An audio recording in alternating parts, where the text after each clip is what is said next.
다들 맥 사바지 비슷하다. 가상비 예지 냄년 쇼는 지 가르르 지는 냄년 쇼는 튜니버 디급이야. 야, 뭐지 세임스만. 세상에 다들 맥 사바지 비슷하지. 단디 야고도 좀 쓰듯이야. 다들이야. 엄마 Сегодня у меня новый микрофон.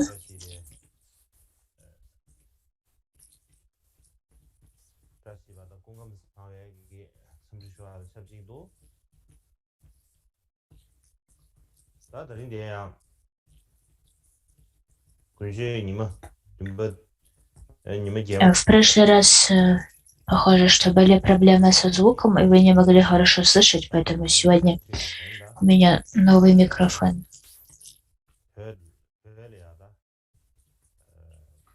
Прежде всего, я хочу поприветствовать вас всех, пожелать вам крепкого здоровья и благополучия. Сегодня 8-й день наших учений. Сегодня я продолжу с того момента, где мы остановились в прошлый раз. Мы продолжим говорить о том, как читаматра распространилась в Тибете.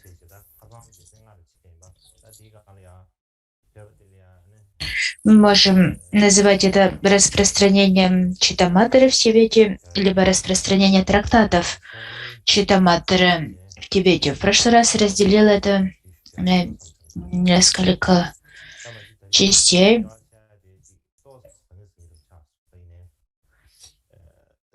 И в прошлый раз я выделил 5 различных частей, но сейчас я добавил еще один. И последний — это связь между воззрением Шинтонг и Рангтонг, инопустотности и самопустотности.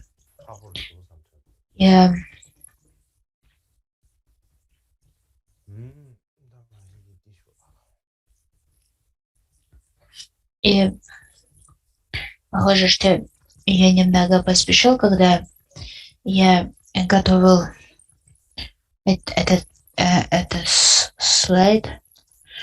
Дело в том, что у меня мало времени, чтобы готовиться к этим учениям, поэтому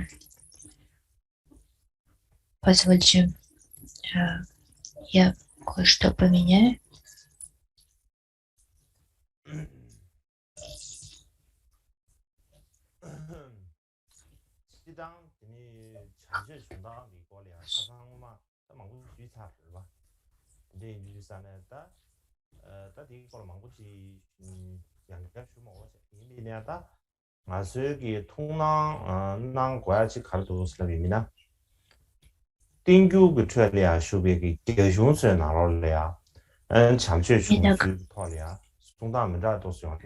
Итак, в общем, я довольно много рассказал о происхождении 5 трактатов Майтреи, поэтому мне кажется, что не так уж много нужно дополнить об этом.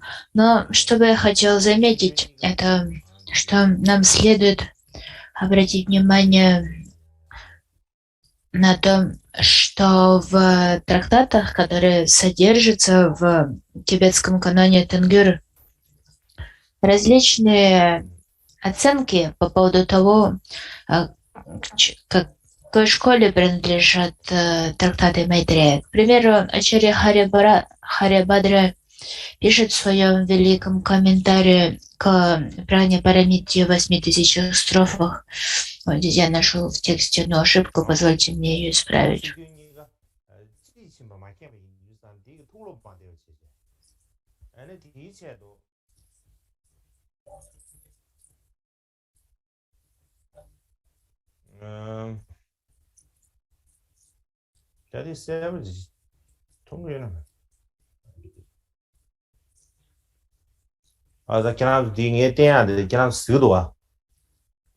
Итак, Харибадра в своем великом комментарии к Прагня Парамиде в 8000 80 строфах говорит, что благородный Асанга познал полностью значение всех писаний, однако он не смог целиком познать значение слов и слова Прагня Парамиты, сутр Прагня Парамиты, и поэтому он был не удовлетворен.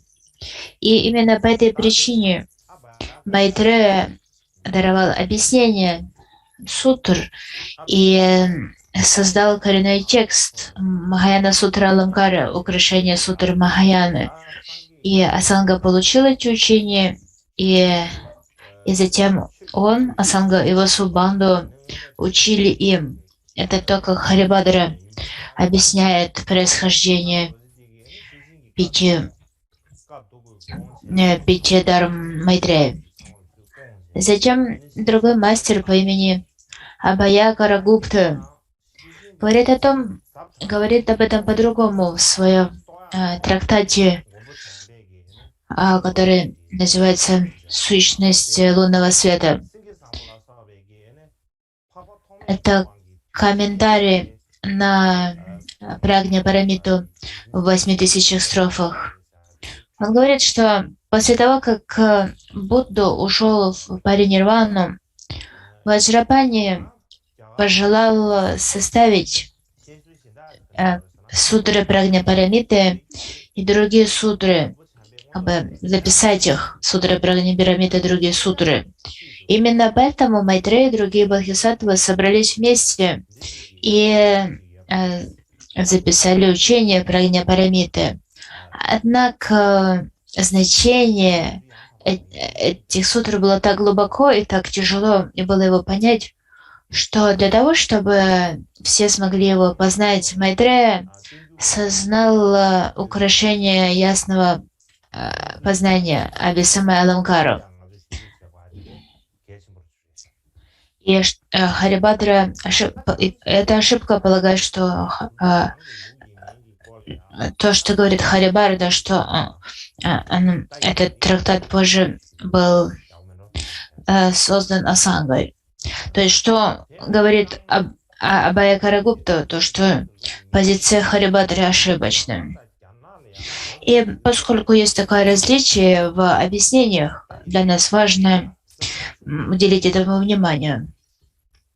В прошлый раз я довольно много говорил о том, каким школам принадлежат 5 трактатов Майтрея.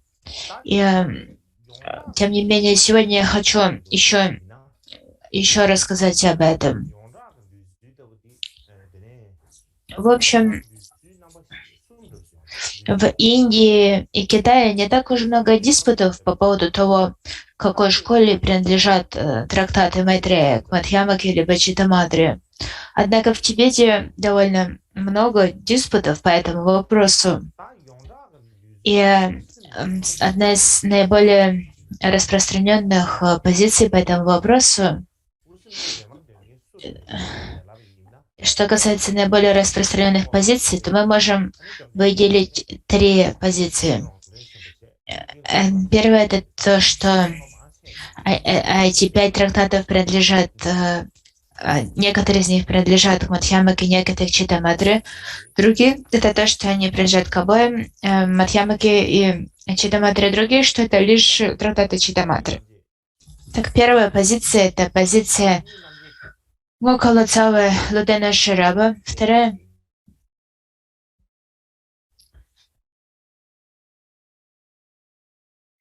и похоже, что наиболее распространенная позиция — это то, что утверждает Мукалацавы Луден Шираб, Чуден Риграл Рангтом, Пагарам и другие, которые говорят, что эти трактаты принадлежат к 2 школам.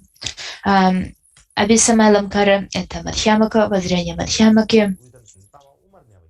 Махаяна Сутра Аламкара, Мадья Мадьянта Вибага и Дарма Дармата Вибага — это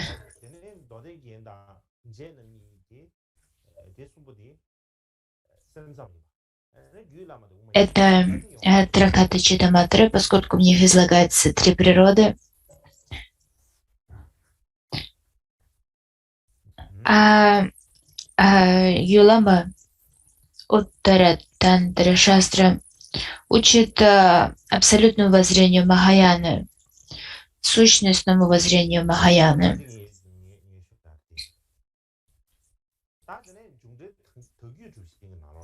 И поэтому Уттара-тантра шастра принадлежит к сущностной Мадхьямаке.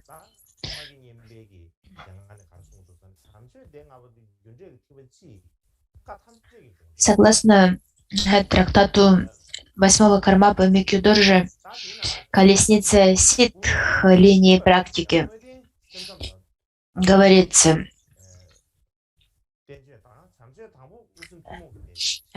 колесница ситх линии практики — это комментарии на Мадхьямака Аватару Чандракирти. Итак, Микью-доржи говорит, что согласно моему отцу, великому Рэбби, то есть Санги Нимби, коренному гуру Микью-доржи, 5 дарм Майтрея доказано, что это комментарии как на значение, так и на слова Махаяны причины и плода. И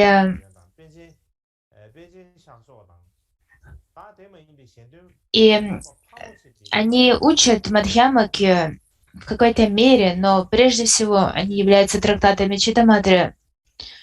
И первая Дарма Майтрея принадлежит к Мадхьямаке и Читаматре, а последняя Дарма Майтрея принадлежит как сутре, так и тантре. И это соответствует общей позиции, общепринятой позиции.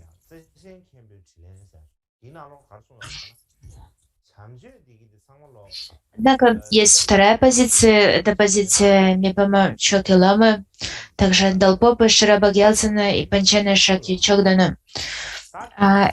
И это а также тех, кто придерживается воззрения Шингтонг. И все они говорят, что 5 дарм Майтрея принадлежат к срединному пути Мадхьямаки. И как об этом говорит Ридава Шанулуджа в своем трактате «Диалог с любящим Ачарьей», он пишет, что Асанга Васубанду и их последователи учили тому, что 5 дарм Майтрея принадлежат к Читаматре. И если мы будем считать, что они не учат Читаматре, то тогда это равносильно тому, что и все работы Асанги Васубанду и их последователи не учат Читаматре. Если это так, то тогда мы не сможем найти никого, кто является держателем воззрения школы Читаматре.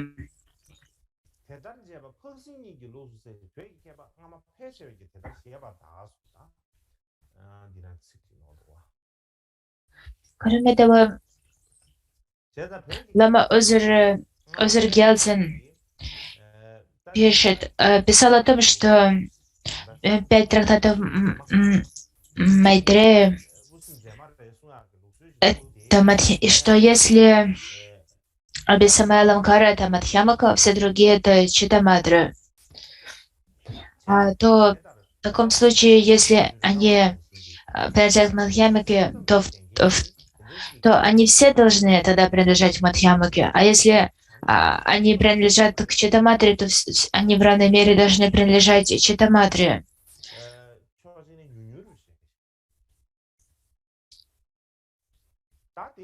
То есть он говорит о том, что если эти трактаты должны принадлежать к одной школе, а не к 2 школам.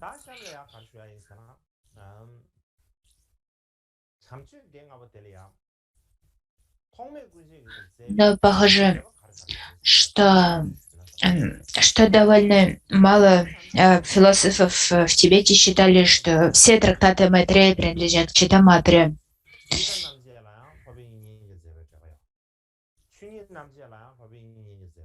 И большинство философов считали, что эти трактаты разделяются на те, что излагают срединный путь Мадхьямаку, и те, что излагают Читаматру.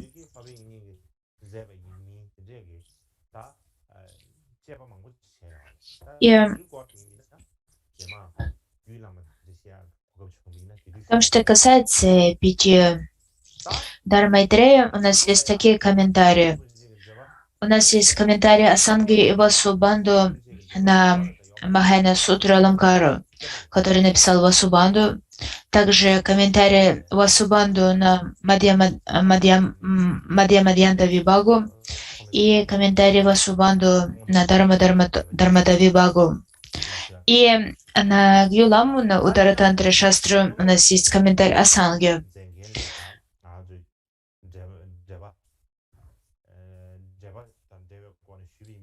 И однако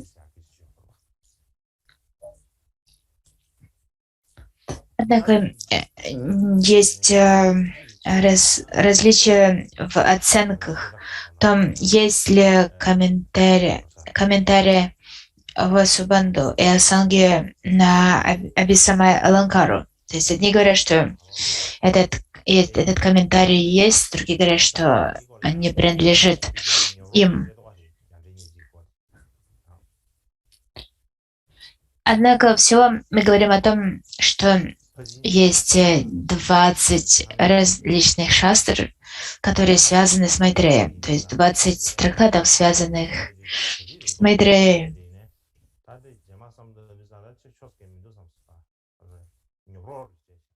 Похоже, что если я буду рассказывать обо всех индийских комментариях, то, возможно, это покажется слишком сложным, и поэтому нет такого большого смысла в том, чтобы детально объяснять все комментарии на Абисамай Аламкару. Однако, в целом, главное в том, что среди всех индийских трактатов, связанных с 5 дармами Майтрея,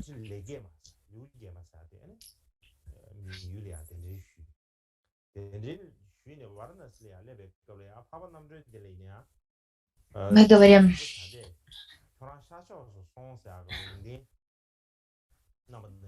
говорим о комментариях, которые включают как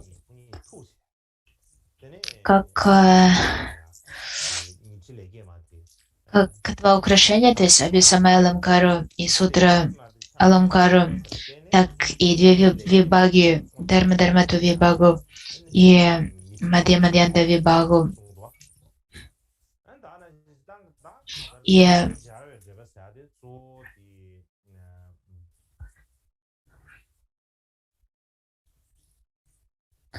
есть история о том, как Шантиварман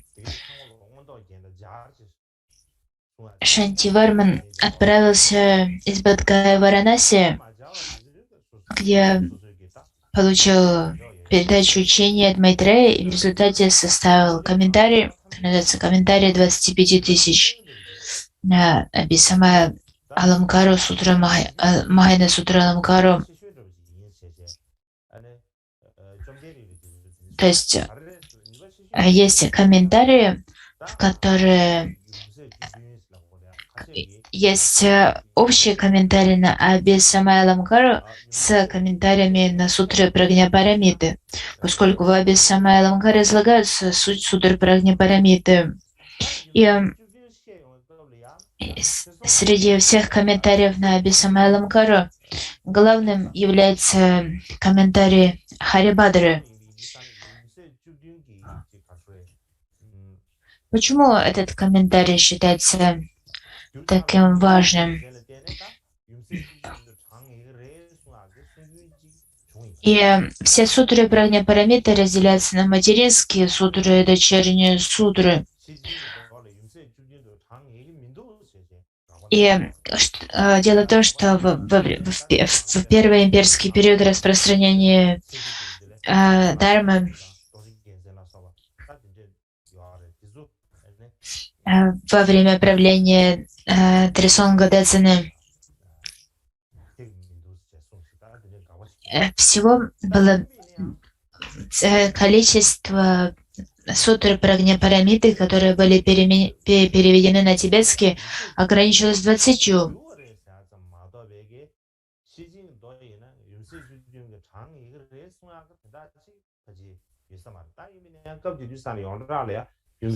Однако позже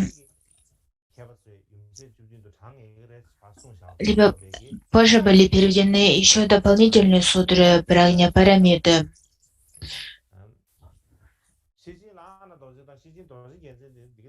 И поэтому говорится, что в первый период были переведены эти 20 сутр, но никто не утверждал, что это были единственные сутры Прагняпарамиты. Просто что они были переведены первые, и поэтому именно их считали наиболее авторитетными. Однако я нигде не встречал утверждения о том, что всего было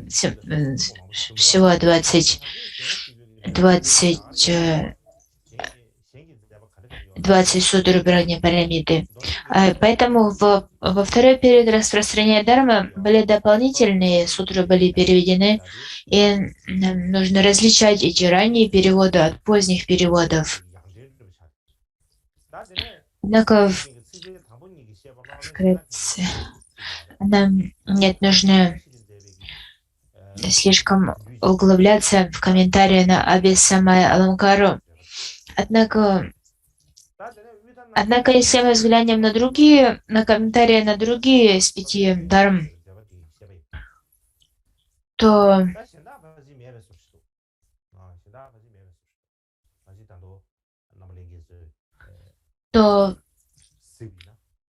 в том, что касается Абхисамая Аламкары,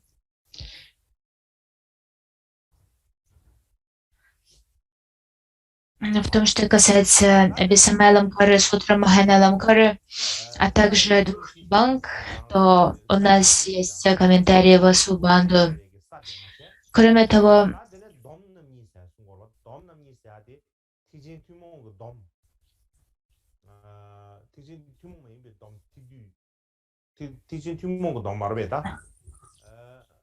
и в том, что касается Махаяна Сутра Аламкары, то есть длинный комментарий Ашвабхавы, который называется Махаяна Сутра Аламкара Тика, а также комментарий Стирамати, подробные комментарии,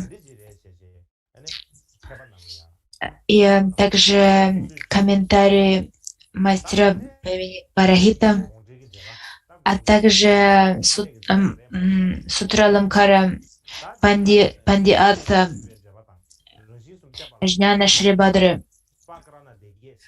Кроме того, когда мы говорим о Мадьямадьянта Видбаге, у нас есть комментарии в Субанду и субкомментарий на него, подкомментарий на него Стирамати. Затем говорится о том, что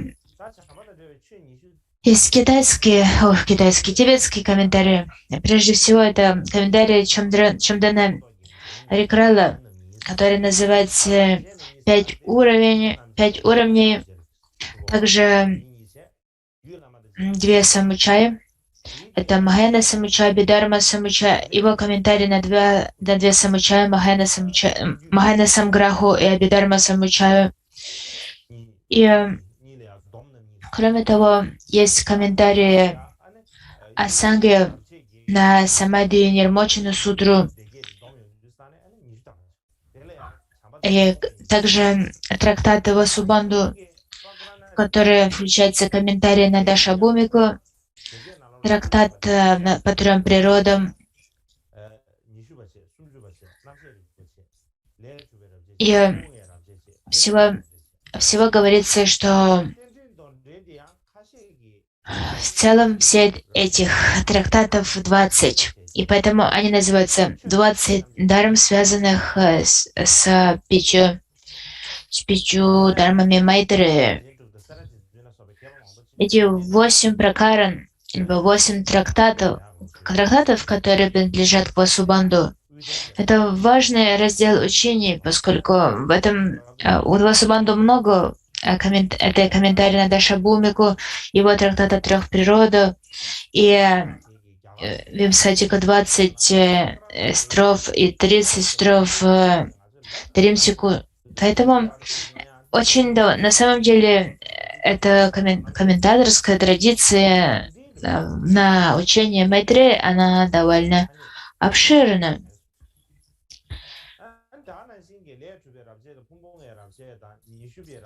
И согласно истории Дharмы в Индии, Таранатхи, что эти трактаты называются 8 пракаран, 8 трактатов Васубанду.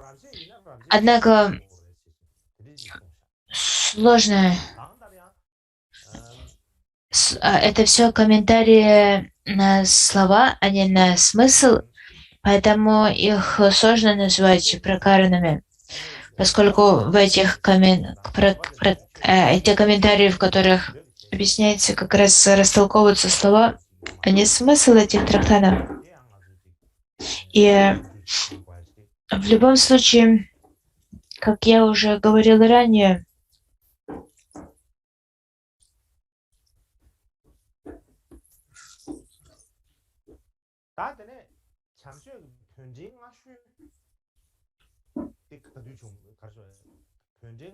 Чамден Реграла утверждала, что это название 5 дарм Майтрея, это название, которое было дано этим трактатам в Тибете, тибетцами, что это название не использовалось в Индии.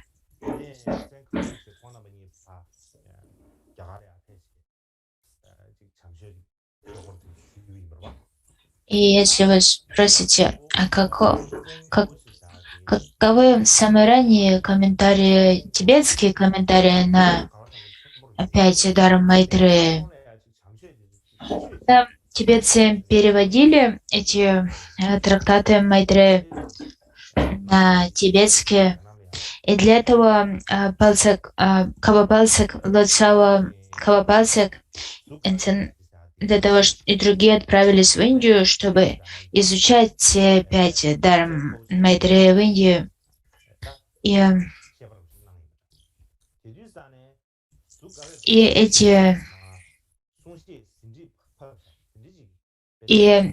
эти Лоцава, например,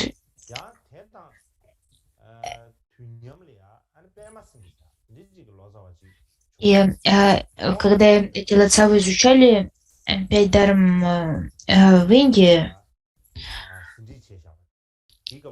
то они изучали их как трактаты, посвященные практике. И именно поэтому они получали разъяснение этих трактатов и записывали эти разъяснения как инструкцию. И именно так появились первые комментарии. Например, Цен Кавачи, он получил передачу на Махаяна Сутру Аламкару, и во время этой передачи разъяснению он составил свои заметки. И именно это стало первым комментарием на Махаяна Сутру Аламкару. Однако этот комментарий не сохранился.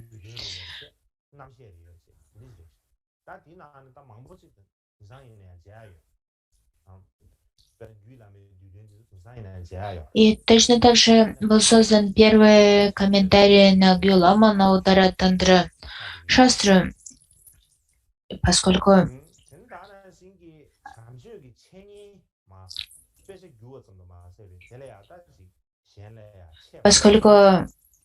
Гокла Цавашира, который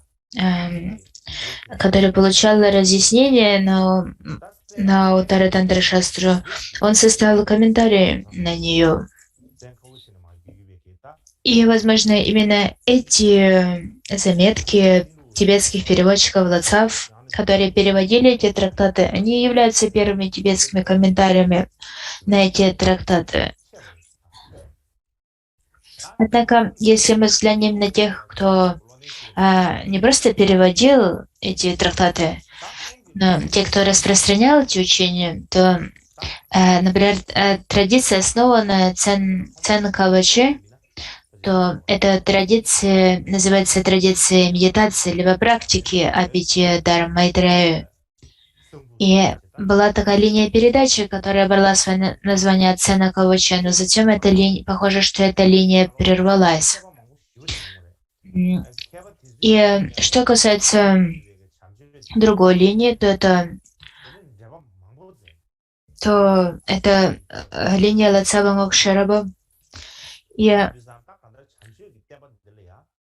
Я могу сказать, что это та линия, которая больше уделяла внимание философскому обоснованию, поскольку именно с его именем связано создание первых монастырских колледжей в Тибете. И довольно много мастеров, которые изучали там Дхарму, и главный трактат, который они изучали, это Абхисамаламкара.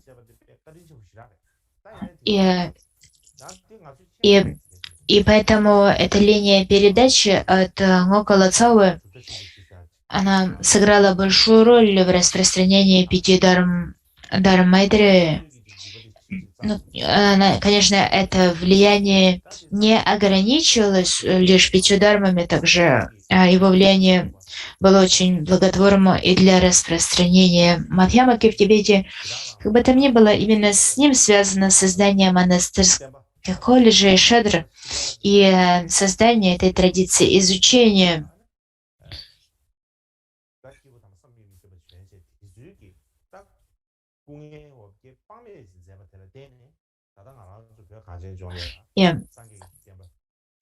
И также в каждой из школ тибетского буддизма есть свои традиции передачи. В Кагью своя традиция, в Сакье своя, в Нигме своя и так далее. Однако нам следует понять, что в период раннего распространения Дхармы не было такого распространения. Мастера Лацавы прошлого, они прилагали столько усилий изучению Дхармы, что именно благодаря им эти учения получили распространение. Нам следует признать их доброту. К примеру, нам следует помнить о доброте Ngoka Лацавы и других. И это то, что касается классификации пяти Дхарма Майтрея и их истории в Тибете. Следующее, о чем я хочу говорить, это разделение на Рангтонг и Шингтонг и связи Шингтонг с Читаматрой. Это довольно сложная тема, поэтому я опасаюсь, что если я не смогу разъяснить ее правильно, то, возможно, я кого-то обижу. Поэтому поэтому я хочу заметить, что я не выношу никаких суждений. Не то, что я категоричен в своих утверждениях, я принял решение о чем-то и категорично об этом заявляю. Это не так, я просто пытаюсь описать это своими словами. И когда мы смотрим на эту тему, связь Рангтонга и Шингтонга, то прежде всего нам нужно понять, что такое Рангтонг, что такое Шингтонг, что такое самопустотность и напустотность, воззрение самопустотности и напустотности. Однако очень сложно описать это очень быстро, очень кратко. И важно понять, что в Тибете есть два этих воззрения, Рангтонг и Шингтонг. Тоже, что такое Рангтонг? В Рангтонге особое внимание уделяется мысли Нагарджуны, которые он излагает Мула Мадхьямака Карике в коренных строфах о Срединном пути, и Мадхьямака Аватаре Чандракирти. А в том, что касается Шингтонга, то Шингтонг больше акцентирует внимание на Гюламе, Уттаратантра Шастре и остальных 5 дармах Майтреи вместе с работой Асанги Васубанду. А в чем же заключается их воззрение? В чем смысл? А, Те, кто утверждает, что все явления пусты по своей природе, пустые по своей природе и не обладают самосущим бытием, это те, кто излагает воззрение Рангтон. А те, кто утверждает, что суть природы Будды не запятнана, что означает, что она пуста от временных омрачений, и она не является пустой сама по себе, это те, кто принадлежат к воззрению Шингтонг. К примеру, в том, что касается Шингтонга, то первым был Цен Кавучи, который уделял этому внимание в своем комментарии на Гюламу Тардантра Шастру. А также третий Кармапа Рангжун Доржи уделял этому большое внимание. После Рангжунга Доржи Далпопа Шараб Гялцин определил общую презентацию основы пути и плода и таким образом основал отдельную школу, которая позже получила название школы Джонанг. И именно это мы считаем воззрением Шингтонг.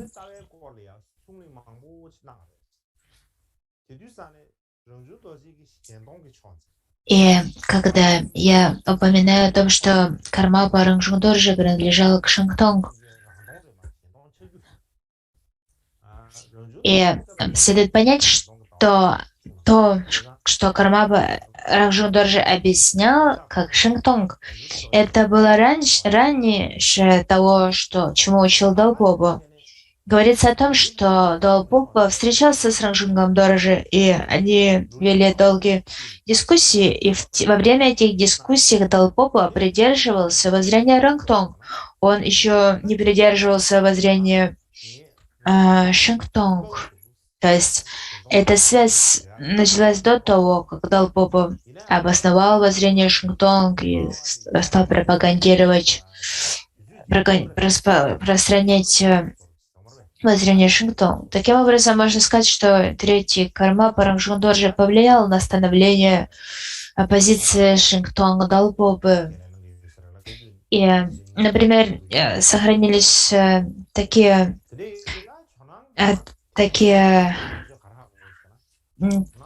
воспоминания о том, что Рангжун Доржи однажды сказал Далпопе, поскольку Далпопа спорил с ним, отставил воззрение Рангтонг, поэтому Рангжун Доржи сказал ему: «Сейчас ты споришь со мной, однако в будущем, на основе того, чему я тебя учу, ты обоснуешь свою собственную школу». И именно так и произошло, поскольку со временем Далпопа стал придерживаться воззрения Шингтонг.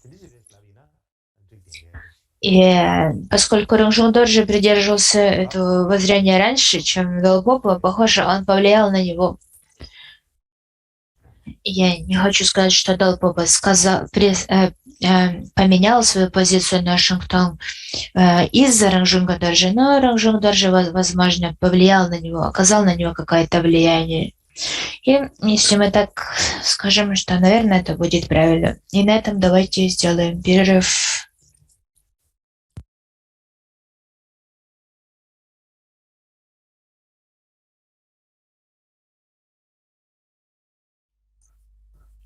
Да, 당연히 저 튀는 봐. Для Камаба. Так, продолжим с того момента, на котором мы остановились.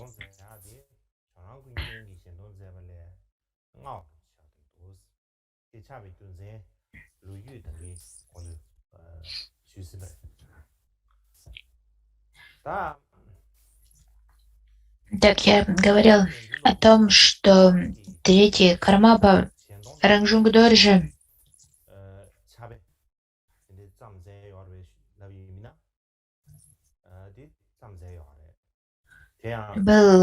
придерживался воззрения Шингтонг, и его приверженность Шингтонгу была раньше, чем формирование позиции Далпопа, который позже распространил Далпопа.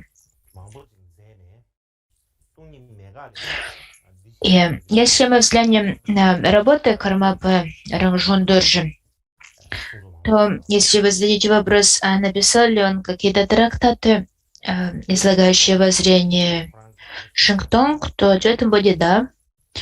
Рангжун Доржи написал комментарии на трактат Нагарджуны «Восславление Дармадату», а также трактат на Дарма-Дармату Вибагу. И кроме того, он создал коренной текст, а также автокомментарии на трактат Самонандон Саджал «Глубокий внутренний смысл», а также краткое изложение Уттаратантра Шастры и так далее.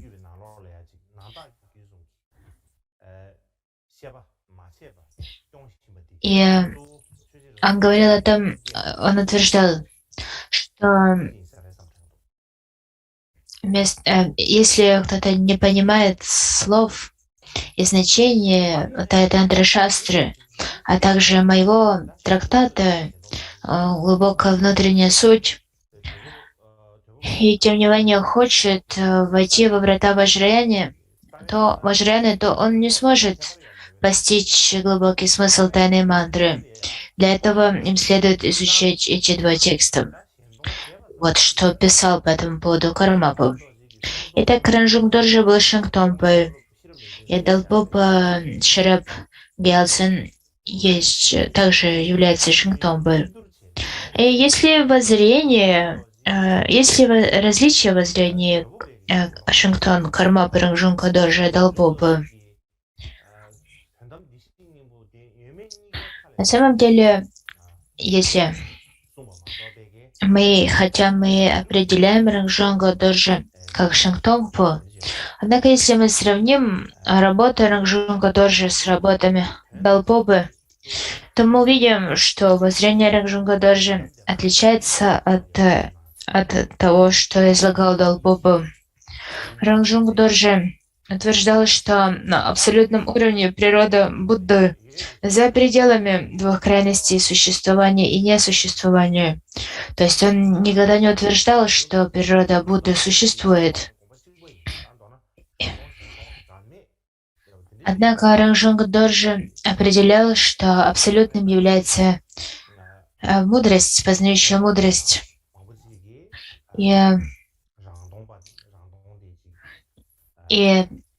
поэтому и в этом вопросе он скорее придерживался позиции, что оно существует скорее, чем не существует.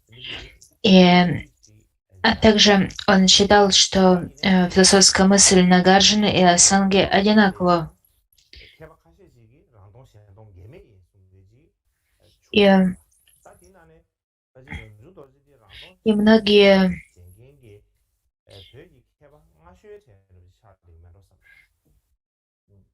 И также он комментировал тот факт, что Шингтонпы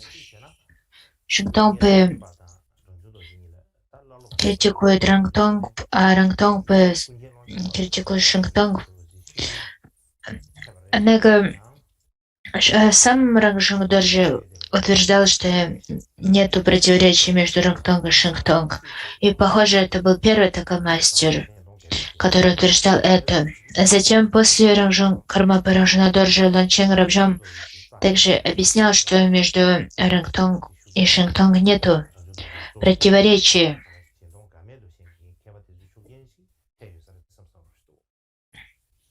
И возможно, что в такой позиции, которой придерживался Лончен Рабджам, а также Джумипам, утверждая, что между Шангтонг и Рангтонг нету противоречий, можно сказать, что на такую позицию повлияла Рангжунг Доржи. То есть воззрение Рангжунга Доржи повлияло на позицию этих ученых. Следующее, на что нам следует обратить внимание, это то, что это является ли Будда, природа Будды истинно существующей. Однако это утверждение, в этом утверждении, является ли природа Будды истинно существующей, в смысле истинного существования, опровергаемого во втором повороте колеса Дharмы. На это следует взглянуть более внимательно. Поскольку природа Будды излагалась в третьем повороте колеса Будды, и второе колесо Дharмы утверждает, что если мы будем анализировать любые явления, мы не сможем найти в них ничего, что является существующим по своей природе, которое обладает самосущим бытием. Однако в том, что касается природы Будды, изложенной в третьем повороте колеса, говорится, что она существует, однако это существование отличается от несуществования Апрага, излагаем во втором колесе, поскольку существование природы Будды за пределами как существования, так и несуществования. То есть это несколько другое утверждение, и в этом заключается различие. И именно на этом делал Александр Рангжунг Доржи, когда говорил об истинном существовании природы Будды. И поскольку истинное существование означало бы, что она существует с самого начала, изначально существует. И в отличие от изменяемых явлений, явления, которые постоянно меняются, в отличие от явлений, которые постоянно меняются, природа Будды неизменна. Однако это не означает, что она является истинно существующей, либо обладает самосущим бытием. И скорее утверждается, что природа Будды за пределами существования и несуществования. И говорится, что Рангжунг Доржи изучал 5 трактатов Майтрея и другие трактаты мастеров Читаматры. И среди мастеров Кагью Рангжунг Доржи был первым, кто распространял 5 дарм Майтрея.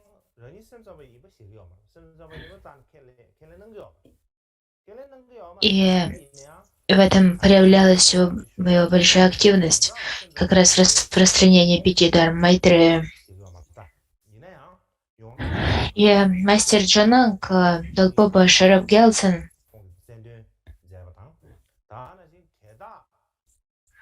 никогда бы не признал, что он признал тот факт, что он является философом Читаматры.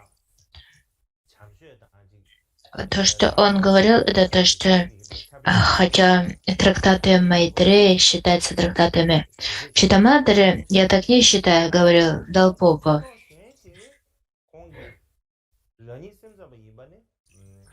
Я Далпопа Шараб Гелсен использовал 5 дарм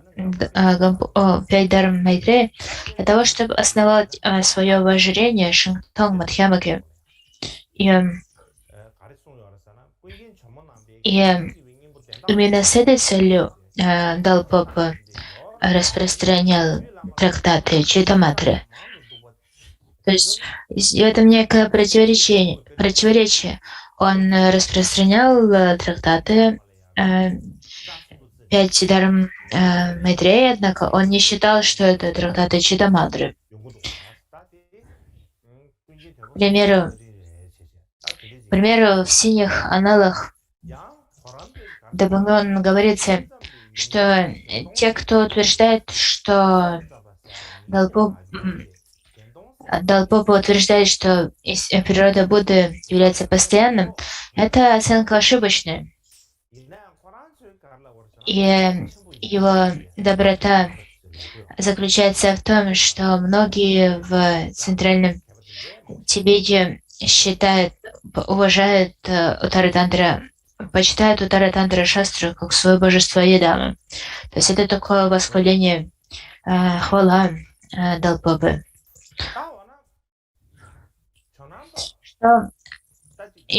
Что писал Гарампа?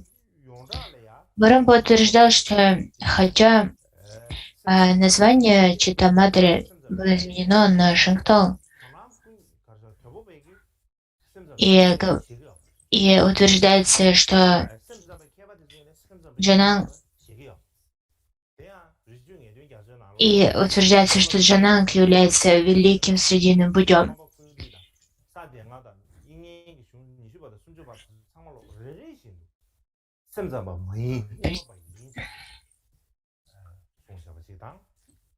То есть главное в том, что Далпопа не считал 5 дарм Майтре Читамадры.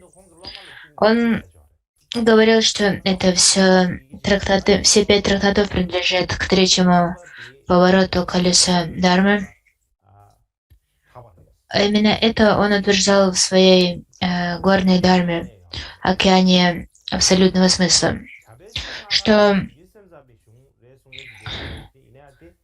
все трактаты Майтрея, включая также Абхидharма Самучая, 30 строф и 20 строф Васубанду, и остальные, все это не является трактатами Читамадры, это все трактаты Мадхьямаки.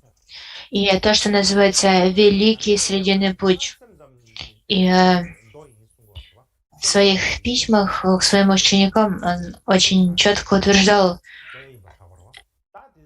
что это неправда, что 3-й поворот Дharмы является учениями Читамадры.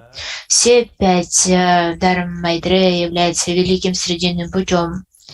И также к великому срединному пути Великой Мадхьямаки принадлежат такие сутры, как Аватамса, Махапаринирвана и все другие сутры, которые обычно классифицируются как сутры Читамадры. Они также принадлежат к великому срединному пути. Кроме того, Асанга, Васубанду, Дигнага и все другие мастера, которые обычно считаются мастерами Читамадры, они совершенно определенно являются пандитами срединного пути, говорил Далпопа. Также он говорил, что их комментарии на Прагня Парамиту запредельную мудрость, как комментарии Читамадры, совершенно точно не соответствуют действительности. То есть Далпопа очень четко говорил о том, что принадлежит Читамадре, что нет, и в основном он считал, что в основном тексты не принадлежат, или мастера не принадлежат к школе Читамадры. И поэтому трудно сказать, что в традиции Джананг, которую основал Далпопа, считается, собственно, трактатами Читамадры, и кто является учеными Читамадры.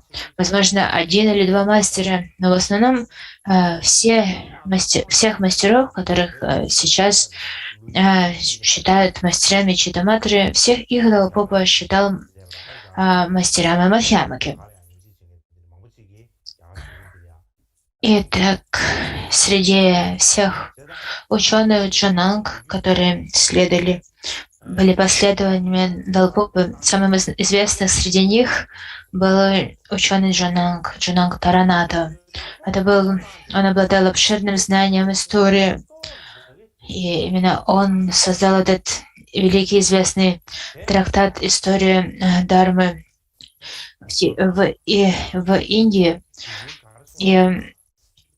И когда Тараната исследовал какие-то вопросы, исторические проблемы, он делал это с большой беспристрастностью. И это именно то, что отличает учение Таранатхи. Если мы проанализируем позицию Таранатхи, то мы видим, что она отличается от позиции Далпопы. К примеру, Таранатха говорил, что Бава Вивека и другие, которые считают, что Асанга принадлежит к Читаматре и критикуют Асангу за это.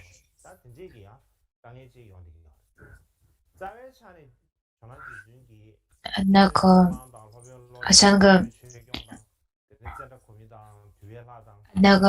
не является мастером Читаматра, говорил Таранатха, и поэтому не заслуживает критики.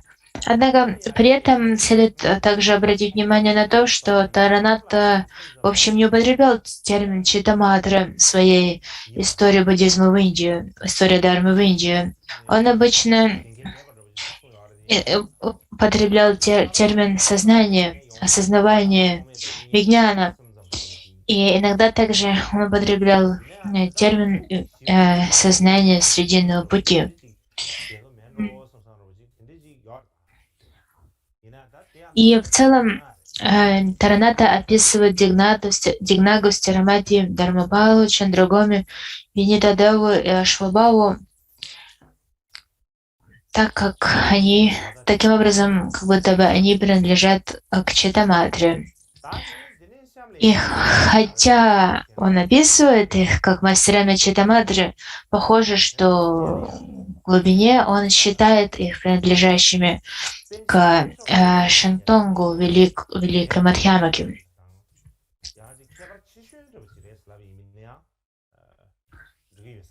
И следующее, когда мы обсуждаем воззрение Шингтонг, следует понимать, что после Далпопы Шираба Гьялцена были еще один известный ученый, позиция которого значительно отличалась. Это Панчен Шакья Чогда. Панчен Шакья Чогда является одним из самых выдающихся ученых Сакья. Говорится, что Сакья Панчен Шакья Чогда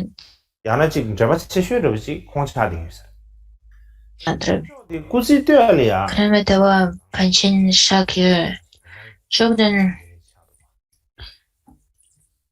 имела глубокую связь с седьмым Кармапой, а также с четвертым Шамарпой. И кроме того, он оказал большое влияние на такие линии, как Кагья и Джона, кроме линии Сагья. И интересно то, что в первой части своей жизни Панчен Шакья Чогдан придерживался воззрения Рангтонг, тогда как во второй части своей жизни он стал последователем Шингтонг. И он говорил, что срединный путь Мадхьямаку можно разделить на две части. Это Йогачара Мадхьямаку, а также срединный путь тех, кто придерживается воззрения не отсутствие сути. И первое из этих двух, то, что называется Йогачара Мадхьямаку, можно разделить на Рангтонг и Шингтонг. А второе делится на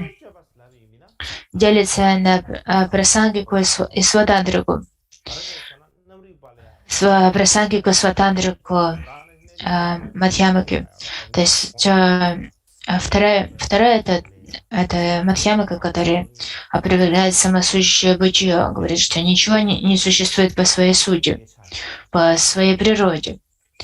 И именно эта вторая часть Мадхьямаки разделяется на Прасангику и Сватантрику. И первый из этих двух ветвей Мадхьямаки, то, что он назвал Рангтонг Йогачара Мадхьямаки, происходит от Шантаракшиты А тогда как Шинтонг, Йогачара Мадхьямаки, происходит от Асанги и его учеников, говорил он. Кроме того, он, он, он считал Читаматру одной из 4 школ, однако последователи Йогачары нужно категоризировать не только как принадлежащим к Читаматре, а как принадлежащим как к Читаматре, так и к Мадхьямаке. И кроме того, то есть таким образом он утверждал, что и Читаматру нужно понимать двояко, как раз опираясь на это разделение на истинных аспектарианцев и ложных аспектарианцев, о которых мы уже говорили. И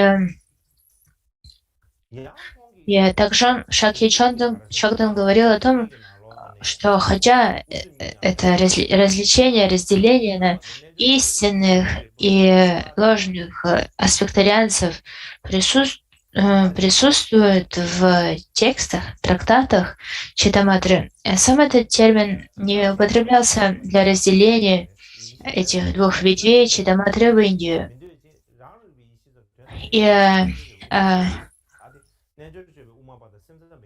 И то, что называется ложные аспектарианцы, то по своему названию и по своей сути это то же самое, что Йогачара Мадхьямака Шинтонг.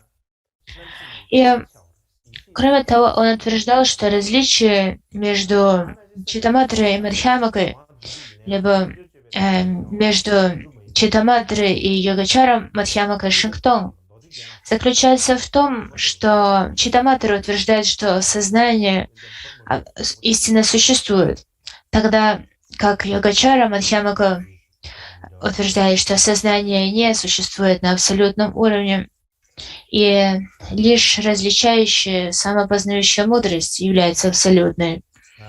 И в традиции Читаматры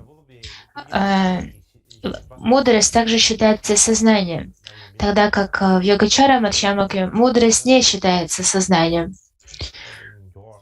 Кроме того, в традиции Читаматры зависимая природа Шинванг считается истинно существующей, тогда как, согласно Йогачара Мадхьямаке, зависимая природа Шинванг, одна из 3 природ, она не является истинно существующей.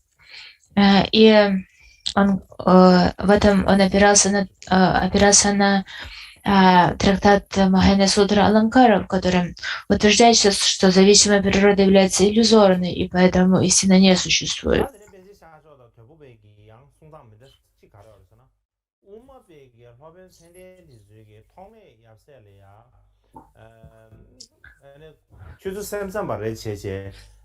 Итак,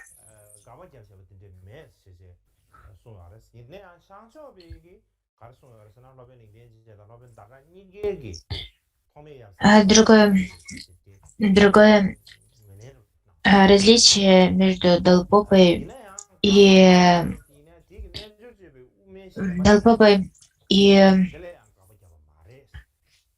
и Шакья Чогданом заключается в том, что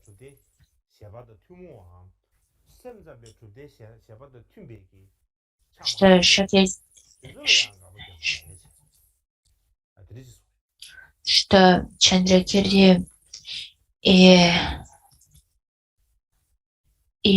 Бхава Вивека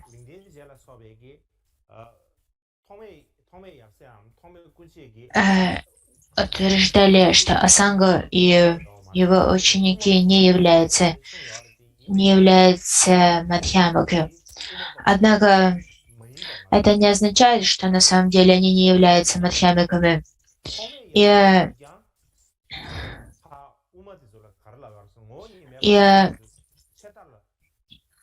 поскольку в том, чему учил Асанга и его последователи, это и есть Мадхьямака, между ними нет противоречия, поскольку когда Бхавивека и Чандракирти утверждали, что Асанга не принадлежит к школе Мадхьямака, не является Мадхьямаком, то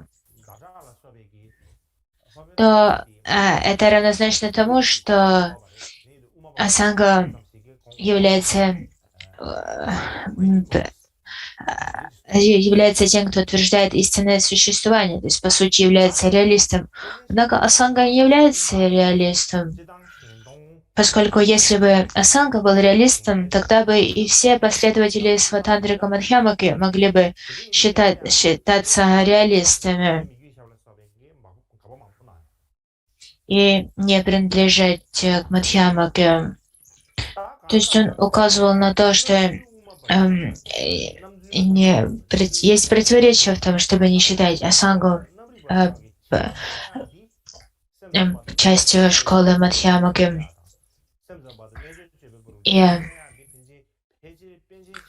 И именно с этой позиции Панчана Шакья Чогдана связано много опровержений, которые выдвигали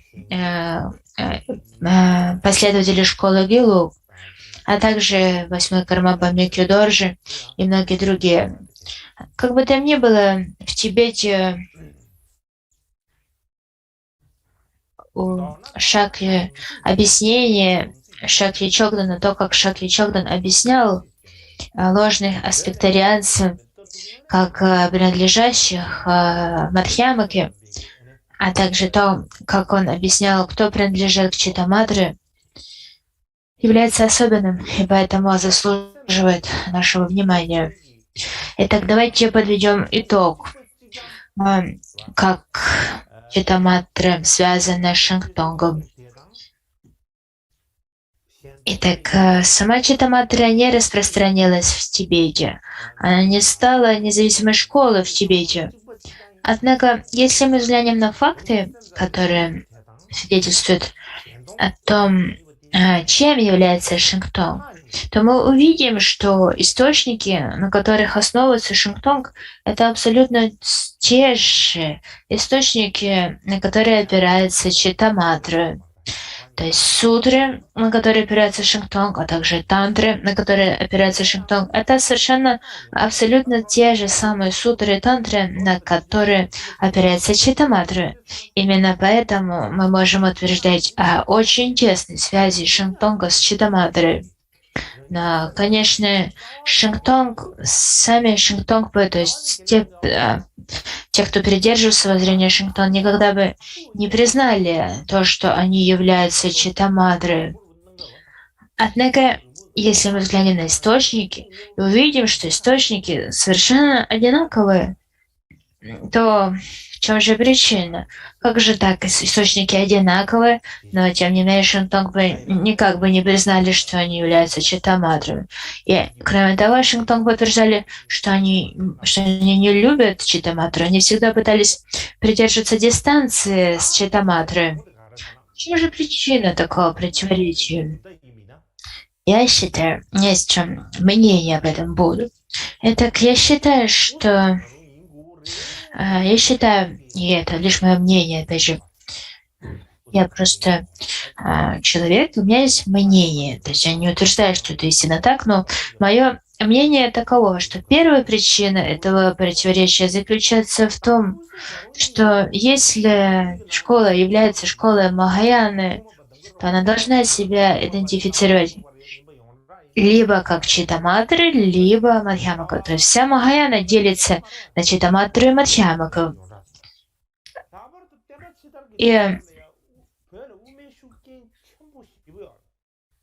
И поэтому школа не может быть между двумя школами. Она должна определиться, кому она принадлежит. И если школа должна выбрать, кому она принадлежит, к Читаматре либо Мадхьямаке, то, конечно же, школа выберет, что она принадлежит Мадхьямаке. Почему? Потому что в Тибете общепризнанным, что высшим воззрением, окончательным воззрением является воззрение Мадхьямаки. И в особенности в период второго распространения дхармы в Тибете Мадхьямака стала такой влиятельной, что никто не хотел идентифицировать себя как не принадлежащим к Мадхьямаке.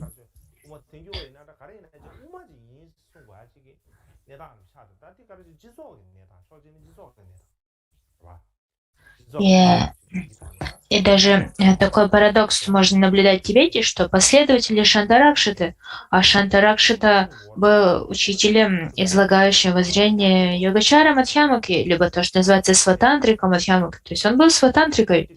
Тем не менее, последователи Шантаракшиты со временем стали идентифицировать себя как прасангики. И, похоже, на это именно влияло общее влияние, политическое, социальное влияние, поскольку парасангика была провозглашена высшим воззрением, высшим абсолютным воззрением. Поэтому все пытались идентифицировать себя с тем, что считалось высшим и абсолютным, логично. И вторая причина в том, что никакие известные индийские мастера читаматры никогда не учили в Тибете. То есть ни один из известных мастеров читаматры никогда не приходил из Индии в Тибет. И никто из известных тибетских мастеров не отправился в Индию для того, чтобы изучать читаматру там, как, к примеру, сделал Танг Сюаньцзань. И таким образом в Тибете не было индийских мастеров читаматры, кроме не было тибетских мастеров читаматры, которые бы, подобно Танг Сюаньцзаню, учились в Индии. Таким образом, в Тибете распространились трактаты читаматры, однако не было полной передачи учений по воззрению читаматры, поскольку не было учителей читаматры. И поэтому не совсем понятно, что ж такое воззрение читаматры. К примеру, и поэтому, если мы взглянем на более поздние тексты, трактаты, которые считаются трактатами читаматры, к примеру, 5 дарам Майтрея, то в них нету такого ясного, четкого изложения полноты воззрения читаматры. Именно поэтому трактаты Майтрея можно растягивать в разные стороны, как козью шкуру, и это интерпретировать их как Мадхьямаку, как читаматру, и нету какой-то определенной категоричной позиции о том, чем они являются. Их можно считать чем угодно. Это вторая причина. И затем третья причина заключается в том, что в Китае, а также среди современных ученых в мире наших дней считается, что читаматра очень сильно связана с школой природы Будды Татагата-Гарбы. И я буду говорить об этом более подробно завтра. Однако сейчас вкратце хочу заметить, что ученые, а также и китайские мастера утверждают, что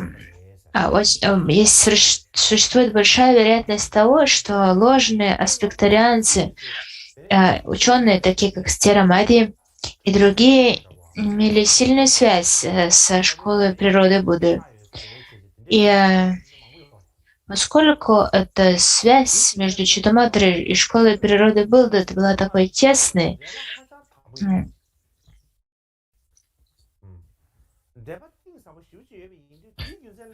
и во многих местах эти две позиции можно спутать.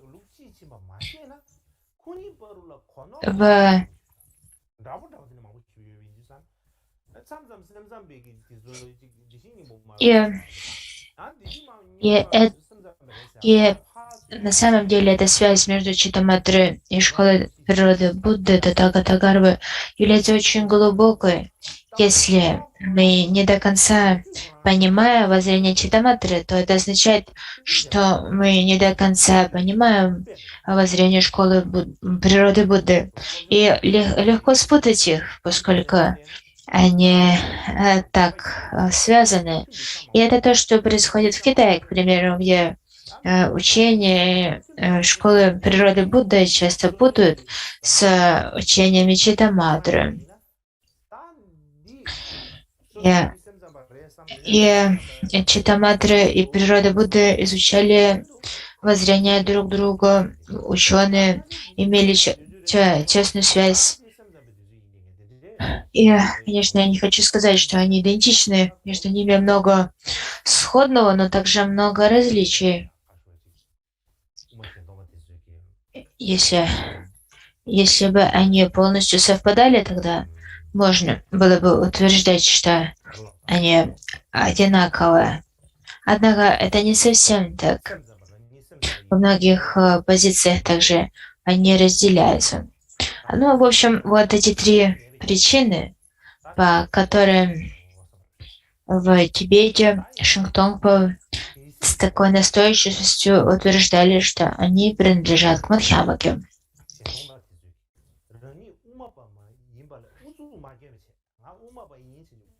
И также утвердили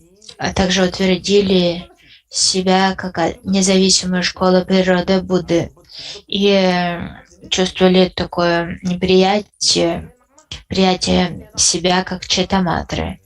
Однако, предположим, что если бы Шингтонгпа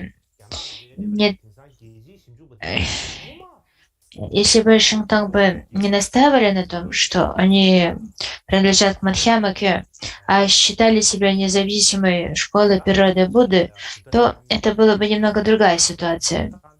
И причина в том, что в Китае школа природы Будды является независимой школой. И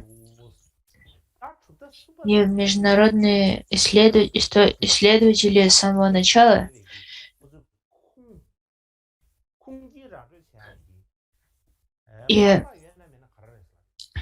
считают, что Махаяна разделяется не на две школы Читаматра Мадхьямака, а на три школы Читаматра Мадхьямака и школу природы Будды. И как подтверждение это источник такого утверждения они находят в трактате Уттара Тантра Шастра Гьолама. И именно на основе Уттара Тантра Шастры можно утверждать, что в Махаяне три школы, третья из них как раз школа природы Будды.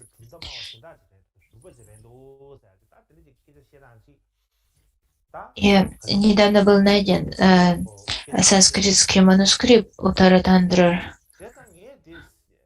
Шастры, то на основе этого можно утверждать, что Уттара Тантра Шастра отличается от Мадхьямаки, также отличается от Читаматры. На самом деле, это совсем отличная третья школа Махаяны.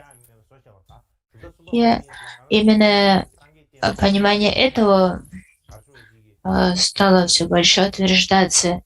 И мне кажется, что это очень хорошо. Очень хорошо, что выделяется эта третья школа, школа природы Будды. Как я уже говорил, это утверждение, что всего есть четыре основных сиддханты, четыре основные школы Вайбхашика, Саудрандика, Читаматры и Мадхьямака, что это довольно ограничивающее утверждение, поскольку в Древней Индии была намного больше свободы в определении школ. Например, Шравакаяна, колесница основы, в общем, разделяется на 18 школ. Тогда почему в Махаяне не может быть больше, чем две школы? Если мы признаем школу природы Будды как отдельную школу Махаяны, то я не вижу в этом никакой проблемы. И тогда снимется этот вопрос с дебатов между Шингтонг и Рангтонг. И всех этих попыток Шингтонгу определить себя как Мадхьямаки. Шингтонг туда можно будет считать просто третьей школой, школой природы Будды. Однако я буду говорить об этом более детально, когда буду учить Гюлами Утаратантра Шастры. Итак, Шингтонг широко распространился в Джонанг, но также Шингтонг широко распространился в школе Сакья, Кагью и даже Нигмы. И хотя много ученых Кагью, которые приняли воззрение Шингтонг, в Гелук также был ученый по имени Джагар, который написал важные трактаты, поддерживая воззрение Шингтонг. И на самом деле его трактаты очень хороши. Конечно, я не утверждаю, что он себя идентифицировал с воззрением Шингтонг. Однако, если мы взглянем на то, о чем он писал, то мы увидим, что на самом деле он излагал то, что он излагал, это воззрение Шингтонг. И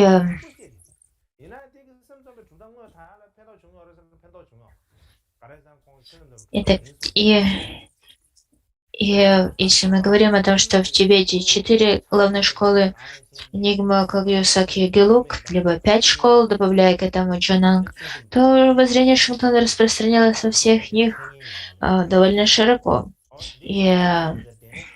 Однако это не помогло распространению воззрения Читаматры. И хотя они пропагандировали те же источники, что источники Читаматры, то есть те же судры, на которые опирается Читаматра, сами они не помогли распространению Читаматры как школы. Однако они помогли распространению текстов Читаматры, и прежде всего 5 трактатов 5 дарм Майтрея.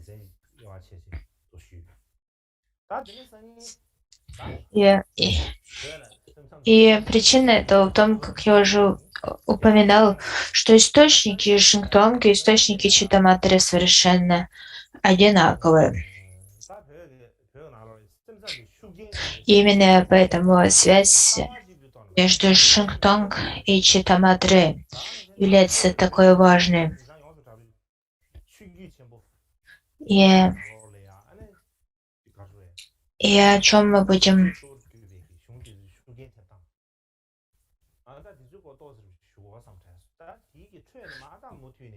Итак, давайте подведем итог. В Тибете говорится о 4 главных традициях. И как 5 дарм Майтрея распространились в Тибете.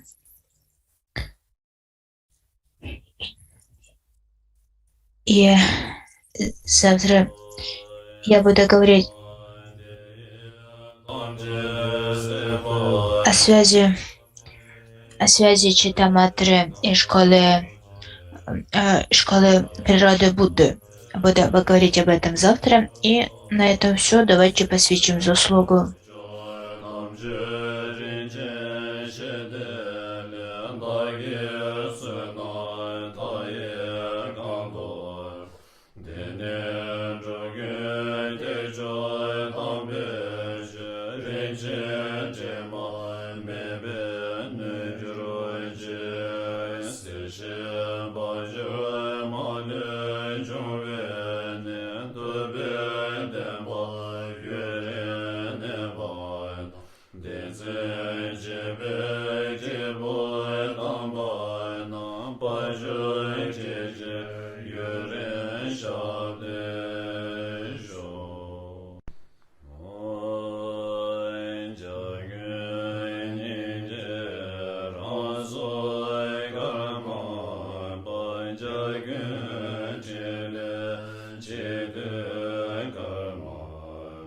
Jagger